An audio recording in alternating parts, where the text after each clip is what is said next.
ঢোকানো আছে। মানে সার্জিক্যাল হসপিটাল থেকে আমার কাছে এই অবস্থায় এসেছে, তার মধ্যে পেশেন্টের নাম ধাম সব লেখা আছে, তুমি এটা পাশে রেকর্ড করো।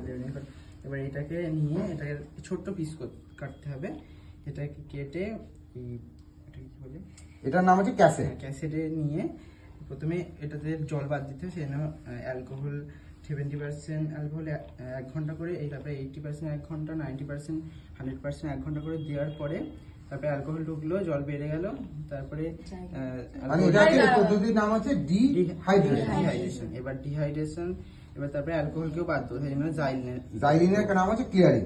ক্লিয়ার করছে কাকে? অ্যালকোহল। ক্লিয়ারিং এ কটা বাদ দেবে? দুটো বাদতে 1 ঘন্টা করে দুটো বাদ দেবে, রাখতে হবে। তাহলে জাইলিন ঢুকলো এবং অ্যালকোহল বেড়ে গেল, তারপরে এবার ইয়ে করতে হবে, তাকে আমি প্যারাফিনাইজেশন করবো। প্যারাফিনাইজেশন করার জন্য কি করতে হবে? তাকে লিকুইড প্যারাফিনের মধ্যে রাখতে হবে, যার টেম্পারেচার হবে মোটামুটি 50 থেকে 60 ডিগ্রি। ওই প্যারাফিনের মধ্যে কি হবে? জাইলিনটা বাদ গেল, প্যারাফিনটা ঢুকে গেল। কতক্ষণ রাখবে? 8-9 ঘন্টা। 8-9 ঘন্টা ওভারনাইট রাখতে হবে। ওভারনাইট ঠান্ডা হয়ে গেলে অসুবিধা নেই। তারপরে তুমি কি করলে? ক্যাসেট থেকে এটাকে বার করলে, বার করে তুমি কি করবে বলো?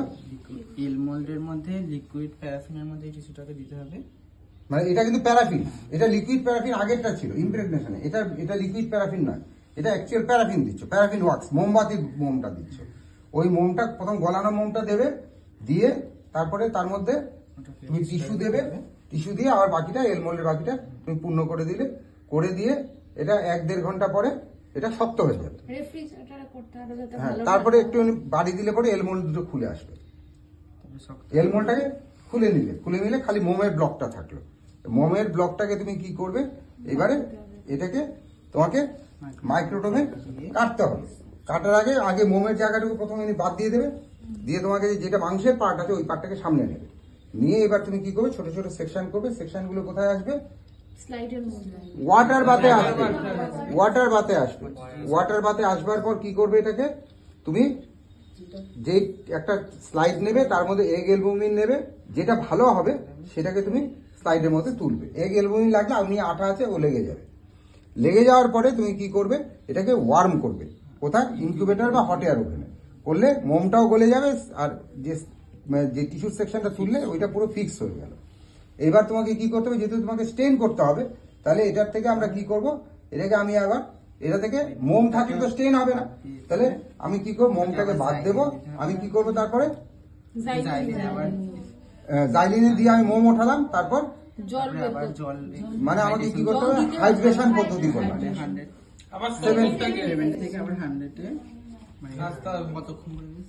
10 সেকেন্ড করে তুমি রাখলে, তাহলে তোমার কাছে এবার কি হলো? তোমার কাছে জল ঢুকলো। এবার তুমি এইচএনই স্টেন করবে। এইচএনই স্টেন করার পরে কি করবে? এইচএনই স্টেন করার পরে আবার মানে ওটাকে অ্যালকোহলে কিরকম ভাবে দেবে? এটা থেকে জলটাকে আবার বাদ দিতে হবে। বাদ দিতে গেলে কি করবে? 100 থেকে 70-তে যাবে। জল ঢোকাতে গেলে 70 থেকে 100-এ যাবে, জল বাদ দিতে গেলে 100 থেকে 70-তে যাবে। জল বাদ দিয়ে দিলাম। জল বাদ দিয়ে তার মধ্যে কি দেবে? Canada balsam. বলো, কানাডা বালসাম ফিক্স করবে। ফিক্স করে তার মধ্যে কোভারসিভ চাপা দিয়ে মাইক্রোস্কোপে দিতে হলো। সব প্রত্যেকে বলো, তুমি বলো।